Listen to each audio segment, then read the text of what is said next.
Welcome back to my channel. My name is Ray, and if you don't know, I post book content, some lifestyle content, and I absolutely love to read.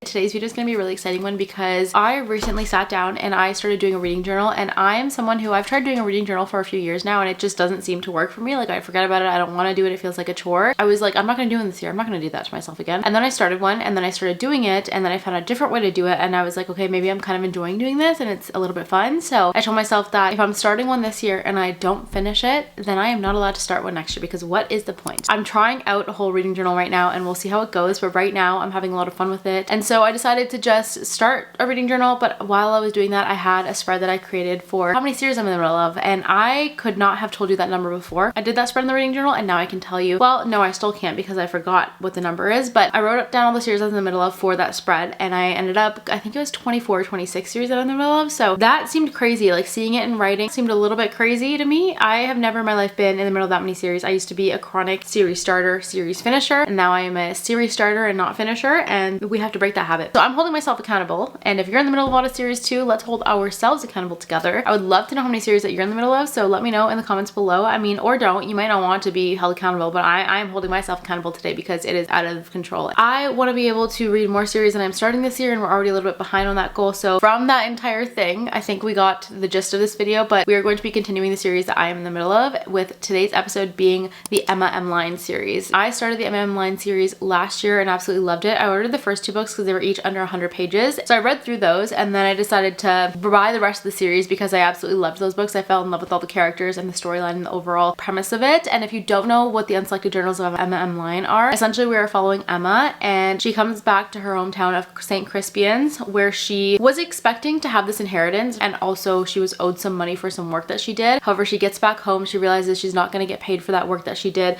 She also realizes that her inheritance is gone, and this entire life that she envisioned, this plan that she had, gone. And Emma is a character where she'll just like get up and she'll pick the pieces back up and start working on the puzzle to kind of fix everything. So she has to kind of figure out how to rebuild her life, how to kind of make everything work in this new reality that she's not going to have that inheritance and not going to have the money she's owed from the job, and kind of just navigate this life. And she has to deal with her eccentric cousin and then her really mean aunt, who just does not make her life any easier. But throughout the story, you're getting to know a lot of different characters, a lot of side characters, and the found family in this book and this series is just, I think it's one of the top tier found family tropes I've ever read about. And if you are someone who loves found family, and I'm someone who, like, that is probably one of my favorite tropes, if not my favorite. I love a good found family if it's done the right way. This is one of those series where it's probably going to be a top series for me. Now, I have read the fourth book at this point that I'm talking to you, but I haven't filmed an intro for this video, so I do know that how I felt about that book, and I cannot wait to share my thoughts about it. Essentially, each book follows the course of 2 months. So book 4 was, I think, September, October. Book 5 is November, December. So we're following the course of 2 months in each book of her life, and it's written in the style of journal entries. So we're actually following Emma's journals in her entries. So like, you'll see fun little things, like she'll cross things out sometimes, and the way that she'll write in like different fonts and stuff like that. Like, it's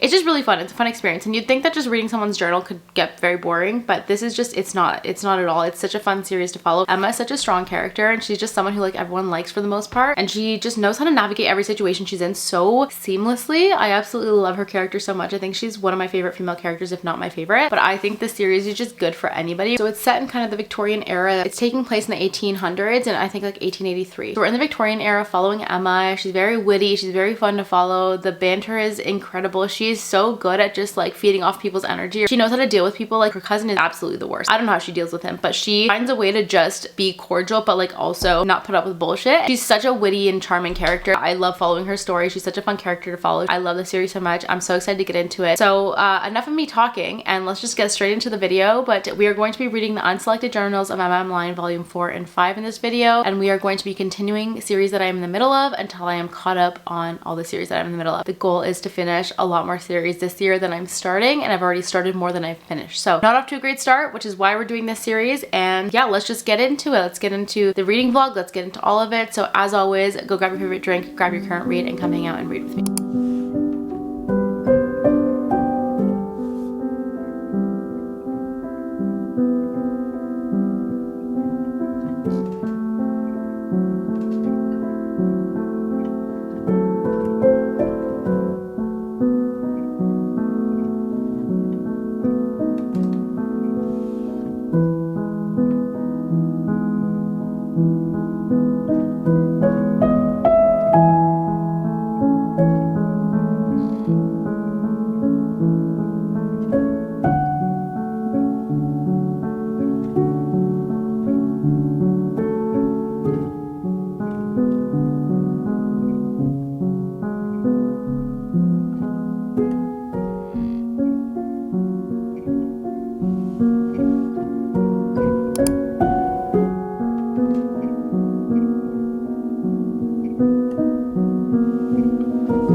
picking up the 5th book in the MM line series. Just came off of reading the last one, and the 4th book was my first 5-star in the series, and it was so incredibly well done. I'm excited to jump into this one. I just feel like because I just finished that one, it's really fresh in my mind about all the characters and everything that's happening. This is the longest one in the series yet. I know they get a little bit longer as they keep going and progressing, but essentially, if you don't know what the series is about, we are following Emma, and these are her journals. So each book takes place over the course of about 2 months, and we have mainly most of her days written out in journal formats about what's going on, what's in her head. And it's just a very fascinating series, and if you haven't heard of it and if you have never read it, I suggest picking up the first 2 books when you're starting out because they're really short. Like, both of them are under 100 pages each, but they're really great series. It's taking place in the Victorian era, and we have Emma, who's this very witty, fun character, and she's just really fun to be in the head of. She's like such a fun person to follow because she is headstrong and she is very charismatic, and most people really just like her and get along with her well.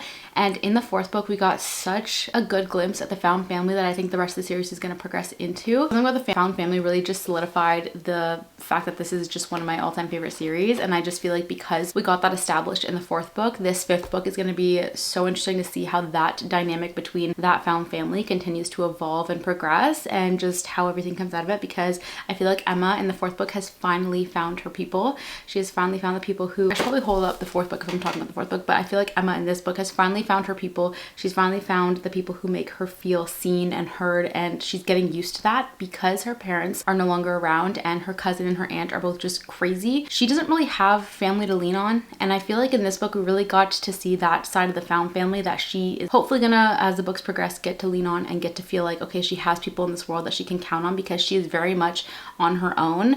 Now, if you don't know what the 1st book or the entire series is about, I'll kind of explain the premise of the 1st book. That way you're not getting anything from these books, but essentially in the very 1st book, we are following Emma, who moves back to her hometown of St. Crispian's. She essentially thought that she was gonna come home to this inheritance and that she was gonna be paid out for a job that she did, and she comes home to find out she's not getting the money from that job. Her inheritance has gone, and she's trying to figure out, okay, well, what do I do now, because I had this whole kind of little bit of a life planned out, and now that has been taken from me. She's not bitter at all, and so she's just like, okay, this has happened, now how am I going to figure this out? And we're following her journey through that in the 1st book and the 2nd book, and then as the series progresses, we're getting little bits of different things happening. Each book kind of has like an obviously overall end goal of something that's going on in the book, and as they progress, we're still following just her journal entries over the course of 2 months. I think this one followed September and October. Yeah, so the 4th book followed September and October. It's just such an incredible series. So if you're looking for something kind of not Bridgerton-esque, but like in that same kind of arena, this could be really good. I could so picture this as a TV show, and I could see Emma as like such an incredible female main character. She already is in the books, and I would love to see a TV show of the whole series. Just I think it would be so well done. But these are some of my favorite books. The covers are also just stunning. Each cover looks the same, but they're different colors, and they're all just really stunning, and they work really well together. But this series is incredible. If you haven't heard of it, I would recommend. It also is being traditionally published in the UK, so if you are in the UK, I don't think it's on Kindle Unlimited anymore, and I think that you have to wait for it to come out traditionally. I don't think that the books are even available anymore, but they're not being traditionally published in North America, so you'll still have the option to buy these covers on Amazon or your bookstore or whatever it might be. I believe they're still on Kindle Unlimited in North America. There are some options if you're in North America, and then if you're in the UK, I think you have to wait until July or August for them to be republished. But I love these covers so much, and I would recommend grabbing them if you don't have them. And I think if you're in the UK, you can still order from like Amazon in different countries in North America. That way you can still get the covers if you want them. But love these covers, love this story. I'm excited to get into the 5th book. There's only 8 out right now, and Beth Brower is working on the 9th one, and I don't know when that one's coming out. I don't know if she's released a date for that one yet, but there is 9 planned for the series. I don't know if she's going to be doing any more, but I could just read like 20 books in this series and be very content. I loved this. I rated this one 5 stars, and I think that the series is just going to be getting better and better from here, and I don't know if any other book is going to be less than 5 stars at this point, just because I'm obsessed with the found family that we got in this book, and you can kind of see little snippets of it building within the previous books, but it really did take full force and came into fruition in this book, and I just really enjoyed that part of it. And I love that Emma has that kind of group and that family aspect where she has people to lean on now. So because this one was so good, I usually spread them out so that I have books to read in the future, but because it was so good and I'm obsessed with this storyline and everything that happened in it, I really just want to pick up the 5th book and go into it. So we are going to go into the next book in the MM line series, which is good because I'm continuing a series. We're not starting a new series, but I'm getting closer to being done, and I really want to save at least the 8th book until we know for sure when the 9th book is coming out. So I don't know when that will be, but we are going to be starting the 5th book in the MM line series, and I'm very excited about it, and I can't wait to share all my thoughts as I'm reading it. So I'll check back in a little bit, but I'm gonna go and start reading this.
Talk to you. I feel like I've had this video done and ready to go for quite a long time. I keep forgetting to film my final thoughts, reviews, all of that. So we're sitting down now doing that. I started filming this video maybe a month ago or so. So it's been a little bit, but we are finally getting back to my final thoughts and everything. So I did finish volume 4 and volume 5 of the M Line series, but just talking about both books in one go because it has been a little bit, so I don't remember the little details of things that I wanted to say, but I do remember the overall feeling that I had from these books. And I'm gonna straight off the bat just say it. These are both 5-star reads for me. I think ever since hitting the 4th book in the series, I just can't imagine the other books not being 5 stars. You're so connected to the characters at this point. It's a different feeling when you're this connected to characters and like 5 books deep into a series. This is the first 5-star in the series for me. I think the other ones are 4 or 4.5. But this is a book where we really started to get more of the emotional depth out of our main character, Emma. And if you don't know what the series is about, I think I explained it early in this video, but if I didn't, just in case. In this series, we're following Emma M. Lyon. She is writing in the form of journal entries. So this is kind of like a journal / diary of hers, where we're getting little bits and pieces of what happens each day. Each book spans over the course of 2 months. And essentially in the first book, what happens is she's away from her house. She moves back to St. Crispian's, which is a small little town. And she goes back expecting money and inheritance to kind of get her life up and running. Her parents have passed away at this point, and so she expects that they're ready for her so she can get up, get her life running. She goes back to realize there's no money. Her cousin is absolutely the worst, and so is her aunt. But she's developed such a connection with people in this book. Like, the found family in this series is just unmatched. There's so much to say about the found family, but I feel like in this book we finally got that connection and we started to see those bonds between our characters, and I just really absolutely fell in love with this book. And like I said, we got to see more of an emotional side of Emma that we haven't seen in the first 3 books. In the first 3 books, you're getting that witty, fun side of Emma, but I feel like now even Emma as a character is getting more comfortable with the reader because she's really opening up in a more emotional way. And the writing style in the first 3 books is different from what it was in this book. And I think because Emma's getting more relaxed in her journal entries, but we got more of that emotional side. We learned things about her past that we didn't know in the first 3 books. Like, we got snippets of it in the first 3 books, but nothing to the extent that we did in this book. We finally got some answers to some things, and we got to see her in this more vulnerable state than we have in any of the other 3 books. And so I think those things and just getting that added layer of emotional depth really is what put it at the 5-star rating for me. And then if we're going into the 5th book from there, again, like I said, these each take place over the span of 2 months. They pick up right after the previous books. 5th book timeline is through November and December, so we're getting Christmas in this timeline, we're getting Thanksgiving. But again, 5-star for this book as well. I feel like it continued that intense emotional depth and complexities of our characters, and we just got a stronger found family unit. And this just solidified that this is one of my favorite found families in an entire series ever. But both books were just absolutely incredible. I love seeing a more emotional side of all of our characters. I feel like in the 4th book we got more of that emotional side from Emma, but I feel like in the 5th book we were getting a little bit more of each of the other characters, and I'm very excited to see what we get to explore with the other characters in the book in the 6th, 7th, and 8th books of the series. Both these books were just incredible, and if you haven't read this series and if you haven't heard about this series, highly recommend reading it. It has become one of my favorite series of all time, and I just feel like it's something that I could reread and recommend to anyone and everyone. I feel like you could find something in these books for you. There's something for everyone in these books. If you're someone who you really need that emotional depth in a character right away, you'll get a little bit of that in the first 3 books, but it really does start pushing through in the 4th and the 5th books. But I absolutely love these books. But yeah, I feel like these two really just solidified the fact that this is one of my favorite series of all time, and I had a great time reading these books and I can't wait to continue. I don't know how many books are planned in this series, but I do know that there is a 9th book coming out. I really love this series so much, and I just feel like we're going to continue to grow on the relationships in the book, and